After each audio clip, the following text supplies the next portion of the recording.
तलाक देने के बाद जब पति अपनी तलाकशुदा पत्नी के घर गुजारा भत्ते के पैसे देने के लिए पहुंचा तो वहां का नज़ारा देखकर दंग रह गया, क्योंकि वहां तो सुबह का समय था। रसोई में अदरक की चाय और पकते पराठे की खुशबू फैल रही थी। मानसी बड़ी तेजी के साथ हाथ चलाते हुए नाश्ते की तैयारी में लगी हुई थी। तभी कमरे से एक गुस्से भरी कड़कती आवाज़ पूरे घर में गूंज उठी। मानसी, मानसी, अरे कहाँ मर गई, जल्दी यहाँ आओ। आवाज़ इतनी कड़क और तलक थी कि उसका दिल सिहर उठा। उसकी सांसें तेज हो गई। उसने जल्दी जल्दी पराठा सेक कर तवे से उतारा, गैस बंद की और हाथ पहुँचते हुए कमरे की तरफ भागी। उसके कमरे में पहुँचने से पहले ही वह फिर से गरज पड़ा, मानसी, सुनाई नहीं देता क्या तुम्हें? जी क्या हुआ? उसने कांपती हुई आवाज़ में पूछा। तुम्हें कितनी बार कहा है कि मेरी पहली आवाज़ में ही मेरे सामने हाजिर हो जाया करो। कहते हुए मानव ने अपनी शर्ट उठाई और मानसी की तरफ फेंकते हुए बोला, आज मुझे यह शर्ट पहनकर ऑफिस जाना है, इसे अच्छे से इस्त्री कर दो। मानसी ने जल्दी से मानव की शर्ट उठाई और उसे इस्त्री करने लगी। तभी बाथरूम से मानव की आवाज़ आई, अरे मानसी, तौलिया क्यों नहीं रखा? जल्दी तौलिया लेकर आओ, मुझे देर हो रही है। मानसी इस्त्री छोड़कर जल्दी जल्दी तौलिया लेने दौड़ी। बाथरूम के दरवाजे के पास पहुंचकर उसने तौलिया अंदर बढ़ाया। यह लो, यह भी तुम्हें हर बार याद दिलाना पड़ेगा क्या? मानव ने खींचते हुए तौलिया झपटा। मानसी इस्त्री करने के लिए पलटकर जल्दबाजी में आगे बढ़ने लगी तो पैर पलंग के कोने से टकरा गया। दर्द के मारे उसका चेहरा सफ़ेद पड़ गया। उसने कहराते हुए पैर को सहलाया और फिर तुरंत शर्ट पर ध्यान दिया, लेकिन उसकी नज़र शर्ट पर पड़ते ही वो सन्न रह गई। शर्ट का एक हिस्सा जल चुका था। हे भगवान, अब क्या होगा? मानसी के होठ फड़कने लगे। वो डर के मारे बुरी तरह कांप रही थी। लेकिन तभी बाथरूम का दरवाज़ा खुला और मानव बाहर आ गया। मेरी शर्ट तैयार है, उसने गुस्से में पूछा, लेकिन मानसी कुछ बोल ही नहीं पाई। जैसे ही मानव ने जली हुई शर्ट देखी, उसकी आंखें गुस्से से लाल हो गई। तुमने यह क्या कर दिया? यह मेरी फेवरेट शर्ट थी, वह गरजा। सॉरी, वो गलती से मानसी ने सफाई देने की कोशिश की तो मानव चिल्लाया। तुमसे एक भी काम ठीक से नहीं होता। तभी पास के कमरे से ज्योति, मानव की बड़ी भाभी, बड़ी शान से अंदर दाखिल हुई। उसकी चाल में अजीब सी आत्ममुग्धता थी। अरे देवर जी, इतनी सी बात पर इतना गुस्सा? एक शर्ट ही तो जली है, और आपको तो पता ही है कि इस बेचारी से कोई काम ढंग से नहीं हो पाता। मैं अभी आपके भैया की शर्ट लेकर आती हूँ, आप वह पहनकर ऑफिस चले जाइएगा। वैसे एक बात कहूँ, अगर आपने मेरी बहन के साथ शादी की होती तो बात कुछ और होती। ज्योति ने अपनी मुस्कान को और चौड़ा करते हुए कहा। उसकी बातों के पीछे छिपा व्यंग्य मानसी के दिल में चुभ गया। मानसी की आंखें अब पूरी तरह से भर चुकी थी, लेकिन किसी तरह उसने अपने आंसुओं को रोक के रखा। ज्योति के जाने के बाद कमरे में एक अजीब सी खामोशी पसर गई। मानसी ने हिम्मत जुटाकर अपने दिल की बात जुबान पर लाने की कोशिश की। आप मुझ पर इतना गुस्सा क्यों करते हैं? मैं मानती हूँ कि मुझसे गलती हुई है, लेकिन आप मुझसे आराम से भी तो बात कर सकते थे ना। क्या हर बात पर चिल्लाना ज़रूरी है? यह सुनते ही मानव ने मानसी की ओर घूरते हुए कहा, क्या कहा तुमने? इसमें भी गलती मेरी है। नहीं, मैं दोष नहीं दे रही, बस यह कह रही हूँ कि मानसी ने संभलते हुए कहना चाहा, पर मानव का क्रोध से लाल हुआ चेहरा देखकर उसकी आवाज़ टूटने लगी। अच्छा, अब तुम मुझे सिखाओगी कि मुझे कैसा बर्ताव करना चाहिए? मानसी के बाल पकड़ते हुए मानव बोला। छोड़िए मुझे, कहते हुए मानसी ने बड़ी मुश्किल से उसकी पकड़ से अपने बाल छुड़ाए। मैं भी इंसान हूँ, इस तरह का व्यवहार सहन करना अब मेरे बस की बात नहीं है। मानसी की आवाज़ रुआंसी हो गई। मानव का गुस्सा 7वें आसमान पर पहुँच चुका था। अच्छा, क्या करोगी तुम? बोलो ना, कहते हुए मानव ने एक के बाद एक जोरदार तमाचे मानसी के गाल पर जड़ दिए। थप्पड़ की आवाज़ों से पूरा कमरा गूंज रहा था। मानसी का सिर चकराने लगा। वह सदमे में थी। उसकी आंखों में आंसू भर आए, लेकिन वह खामोश रही। दरवाजे के पास खड़ा 5 साल का अंश यह सब देख रहा था। जहाँ एक तरफ उसकी माँ सहमी हुई खड़ी थी, वहाँ दूसरी ओर अपने पापा की आग उगलती आंखें देखकर उसे ऐसा लग रहा था जैसे आज वह उसे मार ही डालेंगे। उसकी मासूम आंखें पिता की इस हरकत से डर और दर्द से भर गई। वह दौड़कर अपनी माँ के पास पहुँचा और उसके गले से लिपट गया। पापा, आप मम्मी को मत मारो, अंश चिल्ला गया। उसकी आवाज़ डर और घबराहट से काँप रही थी। मानव अंश की आवाज़ सुनकर गुस्से से तमतमाते हुए बोला, अपनी माँ की तरह बहुत बोलने लगा है। तुम भी लगे हाथ, आज तेरी भी अकल ठिकाने लगा ही देता हूँ। यह कहते हुए वो जैसे ही अपने बेटे पर हाथ उठाने लगा तो मानसी उसके आगे आ गई। नहीं, मेरे बच्चे को हाथ लगाने की कोशिश भी मत करना। मानसी ने अंश को अपने सीने से लगाते हुए लगभग खींचते हुए कहा। उसकी आंखों में गुस्सा और बेबसी दोनों झलक रहे थे। इधर मानव गुस्से से उबलते हुए मानसी को बुरी बुरी गालियां देने लगा और कुछ देर बाद कोई दूसरी शर्ट पहनकर गुस्से में उसने अपना बैग उठाया और दरवाजे से बाहर निकल गया। दरवाज़ा जोर से बंद करने की आवाज़ के साथ घर में एक अजीब सा सन्नाटा छा गया। मानसी घुटनों के बल उठ बैठ गई और अंश को गले लगाकर फूट फूट कर रोने लगी। मम्मी पापा इतना गुस्सा क्यों करते हैं? अंश ने रुआसी आवाज़ में पूछा, लेकिन मानसी के पास उसके सवाल का कोई जवाब नहीं था। दोनों देर तक एक दूसरे से चिपके बैठे रहे। मानसी अंश को सहलाने की कोशिश कर रही थी, लेकिन उसके अंदर भी एक तूफान उमड़ रहा था। मानसी की आंखों में बीते वक्त की यादें तैरने लगी। मानसी एक साधारण और संस्कारी लड़की थी। जब वो केवल 10 वर्ष की थी तो उसके माता पिता का देहांत हो गया था। उसके बाद उसकी परवरिश उसके चाचा चाची ने की। चाची को उससे कुछ खास लगाव नहीं था, लेकिन चाचा उसका बेहद ख्याल रखते थे। पढ़ाई पूरी करने के बाद मानसी एक कॉलेज में लेक्चरार लग गई। जल्दी से एक अच्छा लड़का देखकर उसके हाथ पीले करना चाहते थे उसके चाचा। वही मानव राधेश्याम जी का छोटा बेटा था।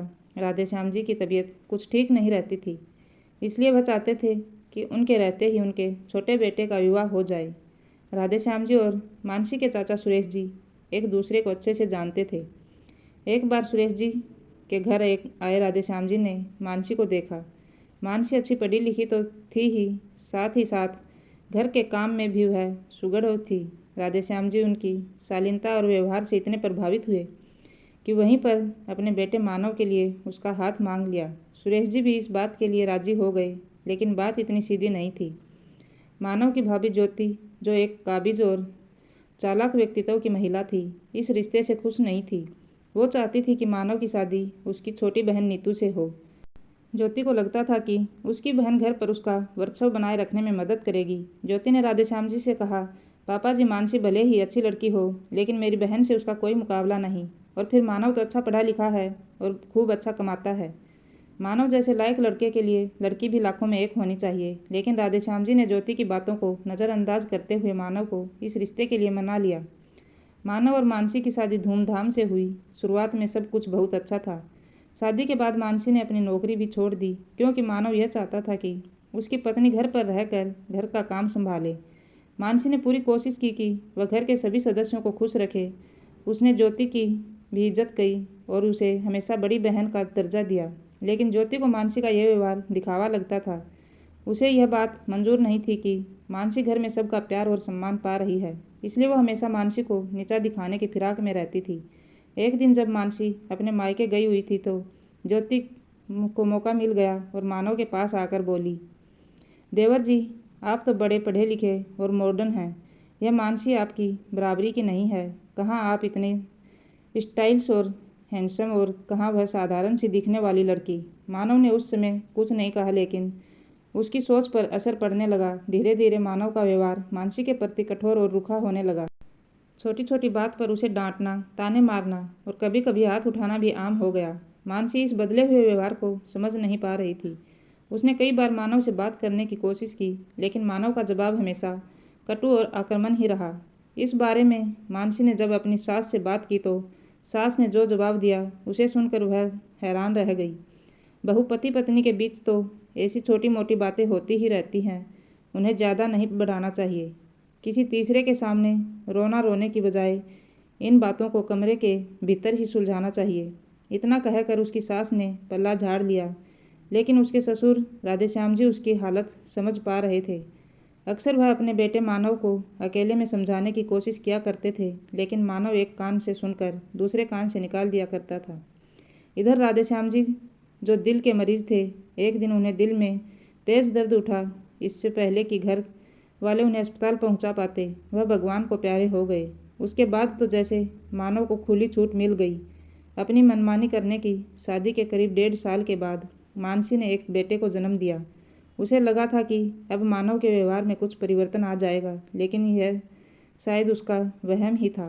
अब मानव हर रात को शराब पीकर घर आता।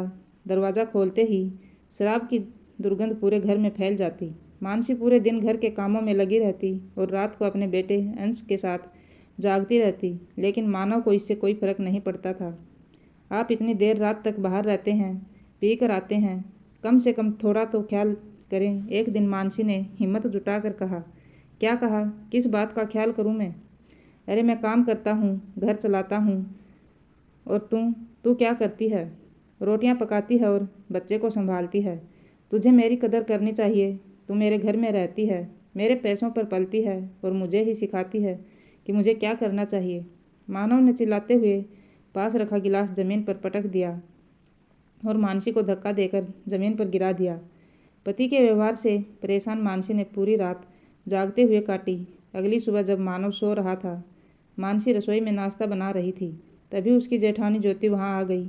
अरे मानसी, रात को फिर कुछ हुआ क्या? गाली गलौज की आवाज़ तो मेरे कमरे तक आ रही थी।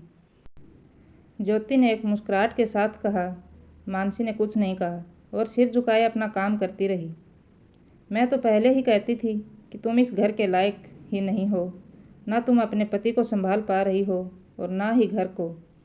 भाभी प्लीज, मैं पहले ही बहुत परेशान हूँ, मानसी ने धीमे स्वर में कहा। परेशान परेशान तो मानव है, तुम्हारी वजह से उसकी ज़िंदगी खराब कर दी तुमने। यह कहकर ज्योति नाश्ता उठाकर चलती बनी।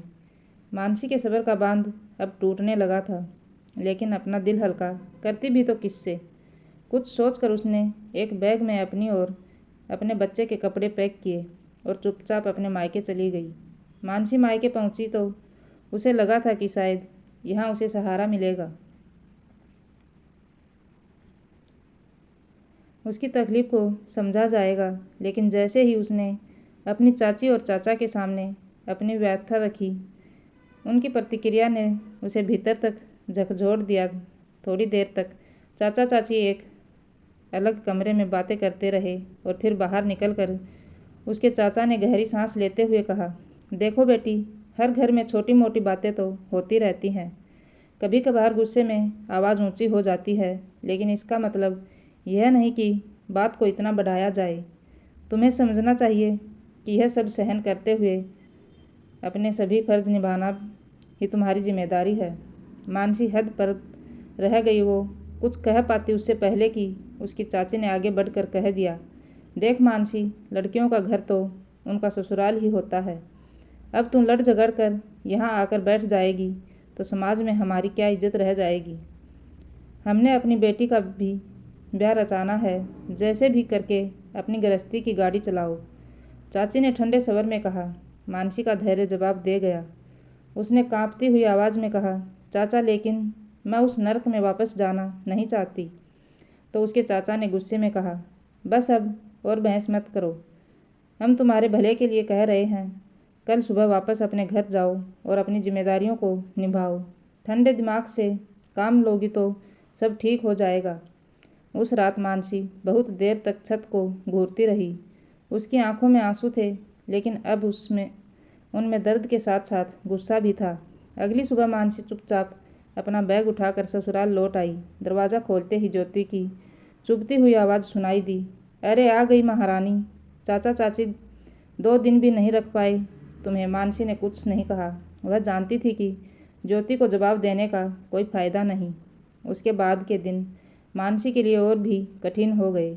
अब मानव और ज्योति दोनों समझ गए थे कि मानसी को मायके से कोई सहारा नहीं मिलेगा। मानव का रवैया और कठोर हो गया। अब वह न केवल हर रात शराब पीकर आता, बल्कि जानबूझकर मानसी को और अपमानित करने के लिए परिवार के सामने भी उसे खरी खोटी सुनाने लगता। लेकिन एक दिन अंश बीमार पड़ गया। पूरी रात बुखार में तपते बेटे के साथ मानसी जागती रही। उसने मानव को कई बार उठाने की कोशिश की, लेकिन उसने झुंझलाते हुए कहा, मुझे सोने दे, वैसे भी यह सब तेरा काम है, मेरा नहीं। अगली सुबह जब मानसी ने अपने बेटे को डॉक्टर को दिखाने की बात कही, तो मानव ने स्पष्ट सा जवाब देते हुए कहा, डॉक्टर के पास जाना है तो ऑटो करके चली जाओ, मेरे पास समय नहीं है। भीतर तक टूट चुकी थी मानसी। उसने डॉक्टर के पास जाकर अंश का इलाज करवाया। अपनी इसी जिंदगी को ही वह अपनी नियति मान बैठी थी और इसी तरह से समय बीत रहा था। परंतु आज जब शर्ट जलने की बात पर मानव हवानियत पर उतर आया था और मानसी के साथ जिस तरीके से उसने मारपीट की थी, उसे देखकर उसका बेटा अंश आज बुरी तरह से सहम गया था। माँ के साथ चिपका हुआ वह डर के मारे बस कांपता ही जा रहा था। अंश की हालत देखकर मानसी सोचने लगी कि आखिर खुद को और अपने बच्चे को इस नरक जैसी जिंदगी से कैसे छुटकारा दिलाऊं। थोड़ी देर में उसने अपना फ़ोन उठाया और कॉलेज फ्रेंड के ग्रुप पर हो रही बातचीत को पढ़ने लगी। हर साल उसकी कॉलेज की सहेलियां एक गेट टुगेदर अरेंज करती थी। आज भी उसी विषय में बातचीत चल रही थी। वह हमेशा उस गेट टुगेदर में जाने के बारे में सोचती थी, लेकिन हर बार मानव के डर से मना कर देती। इस बार उसने खुद को रोकने की कोशिश नहीं की। 2 दिन बीते, आज गेट टुगेदर का दिन था। मानव के जाने के बाद मानसी भी तैयार हो गई और अंश को साथ लेकर घर से निकल पड़ी। वहां पहुंचकर सहेलियों से मिलने पर उसके चेहरे पर बरसों बाद मुस्कान आई थी। उसकी बेस्ट फ्रेंड पायल उससे मिली तो देखते ही बोली, मानसी यह तुम हो? तुम्हें हो क्या गया है? कभी कॉलेज की ब्यूटी क्वीन कहलाती थी तुम, और अब तो चेहरे से रौनक ही गायब है। पहले तो मानसी ने बात को टालने की कोशिश की, लेकिन उसी दौरान पायल की नज़र उसकी गर्दन और बाजुओं पर पड़ी। यह निशान कैसे हैं मानसी? पायल ने पूछा तो मानसी झेप गई, लेकिन सहेलियों के बार बार पूछने पर उसकी आंखों से आंसू झलक पड़े। उसने अपनी सारी कहानी बयां कर दी, किस तरह वह पिछले कई सालों से मानव के अत्याचार सह रही है। यह सुनकर पायल की आंखों में भी आंसू आ गए। कुछ देर वह कुछ बोल ही न पाई, फिर रुंधे स्वर में बोली, मानसी क्या तुम्हें नहीं लगता तुम अपने साथ साथ अपने बेटे की ज़िंदगी भी बर्बाद कर रही हो? तुम्हारी सबसे बड़ी गलती यह थी कि तुमने अपने हिटलर पति का फरमान मानकर नौकरी छोड़ दी। अरे तुम आज के ज़माने की लड़की हो, पढ़ी लिखी हो, होशियार हो, फिर कैसे इतना अन्याय सहन कर सकती हो? पायल की बातें सुनकर मानसी चुप थी, लेकिन उसकी एक एक बात सीधा उसके दिमाग पर चोट कर रही थी। जहाँ बाकी सब लोग नाच गा रहे थे, वही और मानसी अपनी बातों में व्यस्त रही। घर लौटते समय पायल ने उसे अपनी गाड़ी से छोड़ दिया, लेकिन जाते जाते उसे इतना उससे कह गई कि किसी भी समय ज़रूरत हो तो मुझे याद करना। घर लौटते समय मानसी के दिमाग में कुछ हलचल सी थी। वह घर पहुंची तो यह देखकर उसने राहत की सांस ली कि मानव अभी तक घर नहीं आया था। कहीं उसे पता चल जाता तो मानसी की खैर नहीं थी। अगली सुबह अंश को स्कूल भेजने के बाद मानसी मानव के लिए नाश्ता बनाने में जुट गई। तभी मानव कमरे से बाहर आकर नाश्ता करने जा ही रहा था कि अचानक ज्योति कमरे के अंदर आई। देवर जी अपनी पत्नी को काबू में रखिए, कल पूरे दिन गायब थी महारानी। मुझे तो कुछ समझ नहीं आया, आखिर गई कहाँ थी? ना जाने कहाँ मटरगश्ती करती फिर रही थी। घर का सारा काम मुझे ही करना पड़ा। इतनी छूट भी अच्छी नहीं है। लेकिन देवर जी आप उस पर गुस्सा मत कीजिएगा, मैं तो बस आपको बता रही थी कि आपकी पीठ पीछे क्या हो रहा है। यह बात सुनते ही मानव की आंखें अंगार उगलने लगी। वह तेज कदमों से चलकर मानसी के पास गया। मानसी उस समय रोटी पका रही थी, तो उसका मुंह दूसरी ओर था। मानव ने पीछे से उसके बाल पकड़े और घसीटता हुआ उसे रसोई से बाहर ले आया। मुझे बिना बताए तुम घर से बाहर कैसे गई थी? हिम्मत कैसे हुई तेरी? किससे मिलती है मेरी पीठ पीछे? वो मैं अपनी सहेलियों से दर्द से कराती मानसी कहने लगी तो मानव चिल्लाया, मेरी जानकारी के बिना गई कैसे? इस घर में रहना है तो कायदे से रहना होगा, नहीं तो। इससे पहले कि मानव कुछ और कह पाता, उसका मोबाइल फ़ोन बज उठा। उसके ऑफिस से फ़ोन था। इन सब बातों में वह भूल गया था कि आज उसे जल्दी जाना था। मानव ने मानसी को झटके से ज़मीन पर पटक दिया और बिना नाश्ता किए घर से बाहर निकल गया। मानसी का शरीर दर्द से करा रहा था, लेकिन उसके मन में जो आग लग रही थी उसने उसे उठने और कुछ करने की हिम्मत दी। उसने अपने आंसू पोंछे और फैसला किया कि अब उसे अपनी और अपने बेटे की ज़िंदगी को सुधारने के लिए कुछ ना कुछ तो करना ही पड़ेगा। मानसी ने घर के काम खत्म किए और अपने पुराने लैपटॉप को चालू किया। अपने सारे सर्टिफिकेट निकाले और रिज्यूम को अपडेट किया। उसने यह तय कर लिया था कि अब वह आत्मनिर्भर बनेगी।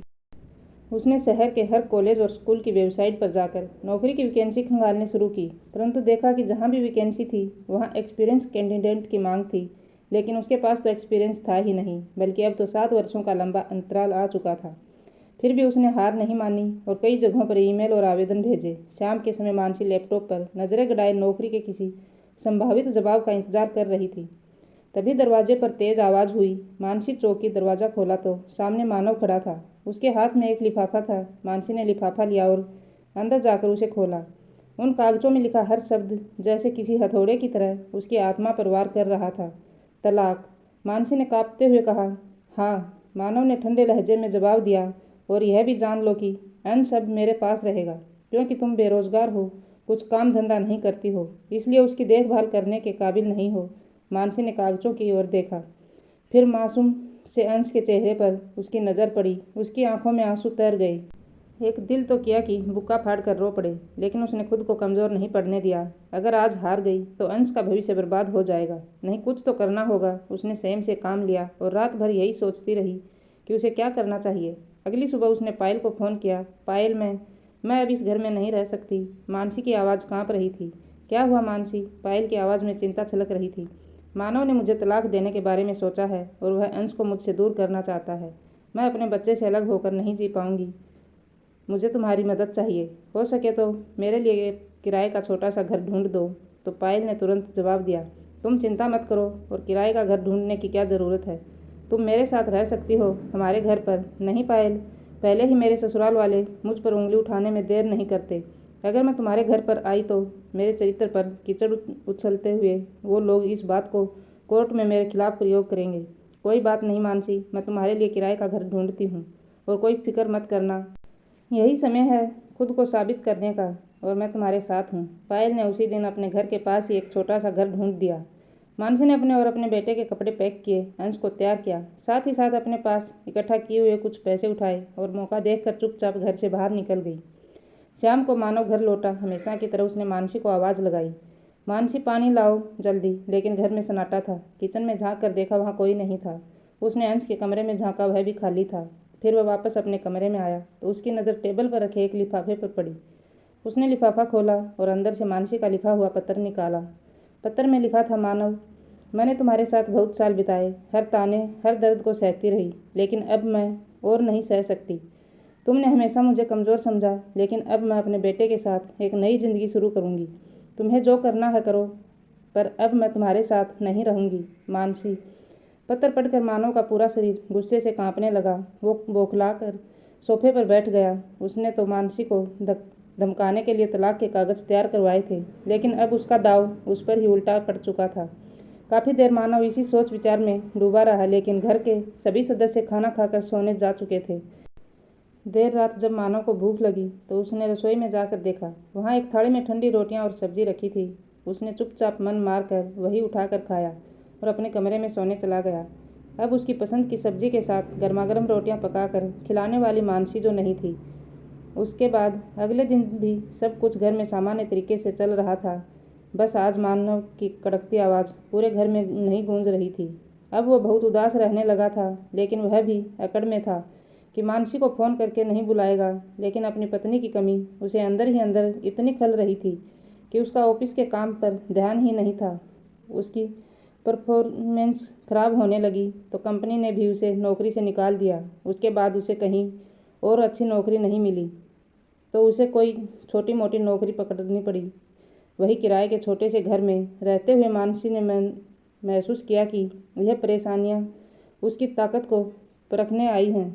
अपने बेटे को सुरक्षित बचपन और उज्जवल भविष्य देना उसका सबसे बड़ा लक्ष्य था, लेकिन पैसों की तंगी हर दिन बढ़ती जा रही थी। मानसी ने फिर से कई स्कूलों और कॉलेजों में नौकरी के लिए आवेदन भेजे, लेकिन हर जगह से उसे निराशा हाथ लगी। तो पायल ने उसे हौसला देते हुए कहा, मानसी, कहीं नौकरी नहीं मिल रही तो ना सही, इतना याद रखो, तुम्हारी काबिलियत तुम्हारे पास है। क्या मतलब? मतलब ये कि अगर बाहर दरवाजे बंद हैं तो क्यों ना तुम खुद अपनी किस्मत का दरवाज़ा खोलो। तुम्हारे अंदर इतनी काबिलियत है कि तुम कुछ भी कर सकती हो। आजकल तो सोशल मीडिया का ज़माना है। अगर इंसान में हुनर हो तो वह किसी भी प्लेटफार्म से अपनी पहचान बना सकता है। तुम्हारा पढ़ाने का तरीका हमेशा से बेहतरीन रहा है, क्यों ना तुम बच्चों के सिलेबस पर आधारित वीडियो बनाकर सोशल मीडिया पर डालो। मेरी बात पर विचार ज़रूर करना। पायल के जाने के बाद मानसी खुद से ही बोली, सुझाव तो अच्छा है, मुझे इस बारे में पूरी जानकारी तो नहीं है, लेकिन जहाँ चाह होती है राह अपने आप ही निकल आती है।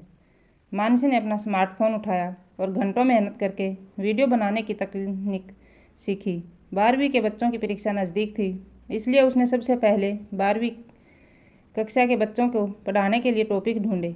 अगले दिन मानसी ने पायल के साथ मिलकर वीडियो बनाने की तैयारी की। पायल ने कैमरा सेट किया और मानसी ने पढ़ाना शुरू किया। उसकी आवाज़ में आत्मविश्वास था और पढ़ाने का तरीका इतना सरल कि जटिल से जटिल विषय भी बच्चों के लिए आसान हो गए। पहला वीडियो अपलोड करते समय मानसी के मन में संकोच था। क्या कोई इसे देखेगा? उसने पायल से पूछा तो पायल ने हंसते हुए कहा, तुम चिंता मत करो, तुम्हारा काम इतना अच्छा है कि लोग खुद व खुद तुम्हें ढूंढ लेंगे, बस धैर्य रखो। कुछ ही दिनों में वीडियो पर अच्छे व्यूज आने लगे। कुछ लोगों ने कमेंट भी किए। एक ने कहा, आपका तरीका बहुत अच्छा है, प्लीज़ अगले टॉपिक पर जल्दी वीडियो बनाइए। तो किसी ने धन्यवाद देते हुए कहा, आपने मेरे बच्चे का डर ख़त्म कर दिया। ऐसे ऐसे कमेंट से उसका कमेंट बॉक्स भर गया। मानसी की आंखों में चमक लौट आई। उसने और वीडियो बनानी शुरू किया और विषयों को विस्तार से समझाने लगी। दिन रात की परवाह न करते हुए उसने मेहनत जारी रखी। 1 महीने के अंदर ही हज़ारों लोग उसके साथ जुड़ गए। कुछ समय बाद सोशल मीडिया से होने वाली आमदनी ने मानसी को आर्थिक रूप से मजबूत बना दिया। उसने अंश का एक बेहतर स्कूल में दाखिला करवाया और खुद भी नए कोर्सेज के जरिए अपने ज्ञान को बढ़ाने लगी। उधर मानसी के घर से निकलने के बाद घर का माहौल पूरी तरह से बदल गया था। ज्योति रसोई में बर्तन पटकते हुए बड़बड़ाती जा रही थी। मानव आया और बोला, भाभी अभी तक नाश्ता नहीं बना क्या? तो ज्योति ने गुस्से में पलट कर कहा, नाश्ता? हाँ क्यों नहीं, अब मैं यहाँ सबकी नौकरानी ही तो बन गई हूँ। आखिर मैं भी इंसान हूँ। हद हो गई, कितना काम करूँ मैं। जब मानसी थी तो सब कुछ ठीक चल रहा था। उसी वक्त सासू माँ ने अपने कमरे से आवाज़ लगाई, ज्योति मेरी दवाई और चाय नहीं दी अभी तक। ज्योति चिढ़कर बोली, मुझसे नहीं होता, आप अपने बेटे से कहिए, मैं कोई काम वाली बाई नहीं हूँ। माँ ने गुस्से में मानव को आवाज़ दी, मानव देखो, देख क्या रहा है, कुछ करता क्यों नहीं? मानसी को वापस बुला ले, इससे पहले कि यह घर पूरी तरह से बर्बाद हो जाए। तो मानव भड़का, मैं उसे नहीं बुलाने वाला, वो खुद गई है तो अपने आप ही वापस आएगी और आप चिंता मत करो माँ, थोड़े दिनों में उसकी अकल ठिकाने आ जाएगी, मैं खूब अच्छी तरह जानता हूँ उसे। उसी समय दरवाजे की घंटी बजी। ज्योति ने जाकर दरवाज़ा खोला और कुछ देर बाद उसकी तेज़ आवाज़ सुनाई दी, मानव बाहर आओ, देखो तुम्हारे लिए क्या आया है। मानव तेज़ कदमों से बाहर आया। उसके चेहरे पर झुंझलाहट साफ दिखाई दे रही थी। तभी ज्योति ने उसे एक कागज़ थमाते हुए कहा, तलाक के कागज़ हैं, साइन करके भेजे हैं तुम्हारी पत्नी ने, अब भुगतो अपनी करनी। ज्योति ने तीखे स्वर में कहा। कागज़ देखते ही जैसे मानव के पैरों तले ज़मीन खिसक गई। उसे यकीन नहीं हुआ कि मानसी ने इतना बड़ा कदम उठा लिया। मामला कोर्ट में गया। पहली सुनवाई में ही मानसी ने बताया कि कैसे उसे मानसिक और शारीरिक प्रताड़ना झेलनी पड़ी। मानव के वकील ने मानसी पर शब्दों से प्रहार करते हुए कहा, मैडम आपने शादी से लेकर 7 साल तक कोई शिकायत नहीं की, अचानक अब तुम्हें तकलीफ कैसे हो गई? मानसी ने आत्मविश्वास से जवाब दिया, मैंने अपनी शादी बचाने के लिए सब सहा, लेकिन अब मेरी सहन शक्ति खत्म हो चुकी थी, इसलिए मजबूरन मुझे यह कदम उठाना पड़ा और इस कदम को उठाने के लिए मुझे मेरे पति और ससुराल वालों ने ही मजबूर किया है। मानव के वकील ने मानसी पर बदचलन और लापरवाह माँ होने का आरोप लगाया। जो महिला खुद ही घर छोड़कर चली गई, जिसका चाल चलन ही ठीक ना हो, ऐसी माँ को बच्चे की कस्टडी कैसे दी जा सकती है? लेकिन मानसी ने अपना पक्ष मजबूती से रखा। उसने गवाह और मेडिकल रिपोर्ट्स पेश की जो उसके साथ हुई घरेलू हिंसा को साबित कर रहे थे। सबसे बड़ा मोड़ तब आया जब अंश को कोर्ट में बुलाया गया। वह अपनी माँ का हाथ पकड़कर अंदर आया था। जज ने उससे प्यार से पूछा, बेटा आप किसके साथ रहना चाहते हो? अंश ने बिना किसी डर के कहा, मैं अपनी मम्मी के साथ रहना चाहता हूँ। पापा मम्मी को बहुत मारते थे, उन पर ज़ोर ज़ोर से चिल्लाते थे, मम्मी बहुत रोती थी, मेरे पापा बहुत बुरे हैं, मैं उनके साथ नहीं रहना चाहता। मानव ने अंश की यह बात सुनी तो उसका चेहरा शर्मिंदगी से भर उठा। उसके केस जीतने की उम्मीद अब ना के बराबर थी। अगली सुनवाई में नतीजा आना था। अब मानसी ने इंस्टॉलमेंट्स पर अपना एक छोटा सा घर भी खरीद लिया और अपने बेटे अंश के साथ वहाँ शिफ्ट हो गई। केस की अंतिम सुनवाई से ठीक 1 दिन पहले मानसी के पास मानव का फ़ोन आया। उसने फ़ोन उठाया तो मानव ने कहा कि वह एक बार उससे मिलना चाहता है, लेकिन मैं तुमसे मिलना नहीं चाहती, मानसी ने साफ शब्दों में कहा। लेकिन मानव ने एक अंतिम बार उससे मिलने की इच्छा जताई तो मानसी उससे मिलने के लिए तैयार हो गई। करीब 15 मिनट के बाद मानव मानसी के घर के बाहर खड़ा था। घर के बाहर नेम प्लेट लगी थी जिस पर मानसी का नाम लिखा था। उसने बेल बजाई तो मानसी ने दरवाज़ा खोला और उसे अंदर आने को कहा। मानव अंदर का नज़ारा देखकर भी हैरान था। घर भले ही छोटा था लेकिन पूरी तरह सुव्यवस्थित। घर में सभी तरह की सुविधा का सामान था। क्या बात करनी थी? मानसी ने सीधे सवाल किया। मानव ने अपने स्वर में नरमी लाने की कोशिश की। मानसी, मुझे तुमसे बात करनी है, बस 5 मिनट चाहता हूँ तुम्हारे। मानसी, मुझे अपनी गलतियों का एहसास हो गया है। तुम्हारे जाने के बाद मुझे समझ में आया कि मेरे जीवन में तुम्हारी कितनी अहमियत थी। तुम्हारे बिना घर बिखर गया है, माँ बीमार है और भाभी हर रोज़ झगड़ा करती हैं। और सच कहूँ तो कोर्ट में जो कुछ भी अंश ने मेरे लिए कहा, उसके बाद से तो मैं अपनी ही नज़रों में गिर गया हूँ। मैंने तुम्हारे साथ बहुत बुरा किया मानसी। तो मानसी ने गंभीर स्वर में कहा, अच्छा, अब जब तुम्हारी ज़िंदगी में सब कुछ खराब हो गया है तब तुम्हें मेरा और अंश का ख्याल आ रहा है? नहीं मानसी, मुझे सच में अपनी गलती का एहसास है। मैं बस इतना कहना चाहता हूँ कि यह तलाक का मामला छोड़ दो, मेरे साथ वापस चलो। सब कुछ फिर से शुरू करते हैं और अंश के बारे में भी तो सोचो। उसे भी अपने पिता की ज़रूरत है। हाँ, सही कहा आपने। अंश को अपने पिता की ज़रूरत है, लेकिन ऐसे पिता की जो उसका आदर्श बने। तुम्हारे जैसे पिता जो अपनी पत्नी का अपमान करता हो, उसे डराता हो, उसके साथ मारपीट करता हो, उसका आदर्श कभी नहीं बन सकता। मैं जानता हूँ कि मैंने बहुत गलतियाँ की हैं, लेकिन मैं वादा करता हूँ कि अगर तुम लोग मुझे एक और मौका दोगे तो मैं सब ठीक कर दूँगा। बस एक बार मुझे माफ़ कर दो, मानसी ने कड़वे स्वर में जवाब दिया।